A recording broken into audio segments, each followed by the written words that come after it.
আসসালামু আলাইকুম। আমোদরিয়া নিউজে আপনাদের স্বাগত। আমি আনারকলি। আমোদরিয়া মানে হচ্ছে প্রান্তজনের কণ্ঠস্বর, ভয়েস অব দ্য মার্জিনাল। মামার বাড়িতে ডাকাতি করতে এসে বাধা পেয়ে মামা মামি দুজনকেই কুপিয়েছিল ভাগ্নে ও তার দলবল।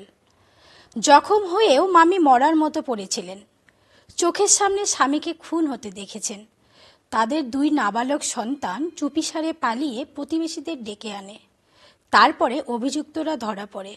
গত বছরের ২৮শে জুলাই ধূপগুড়ির ঘটনা এটি। সোমবার সেই মামলার রায় দিয়েছে জলপাইগুড়ি আদালত। নিহত মেহতাবের আদিবাড়ি বিহারে হলেও স্ত্রী ও দুই সন্তানকে নিয়ে ধূপগুড়িতেই বসবাস করতেন। বীমা সংস্থার এজেন্সি ও ব্যবসা ছিল তার।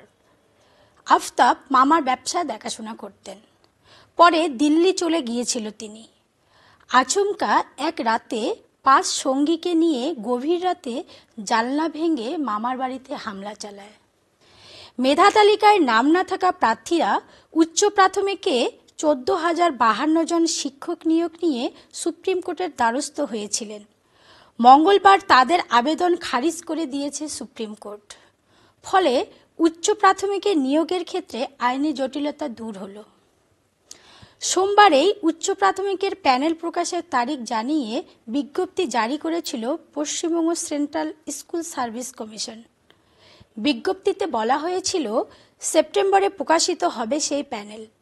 কলকাতা হাইকোর্টের বিচারপতি তপব্রত চক্রবর্তী ও বিচারপতি পার্থসারথী চট্টোপাধ্যায়ের ডিভিশন বেঞ্চ ২৮শে আগস্ট নির্দেশ দিয়েছিল ৪ সপ্তাহের মধ্যে প্যানেল প্রকাশ ও তার পরের ৪ সপ্তাহের মধ্যে নিয়োগপত্র জমা দিতে হবে বলে জানান।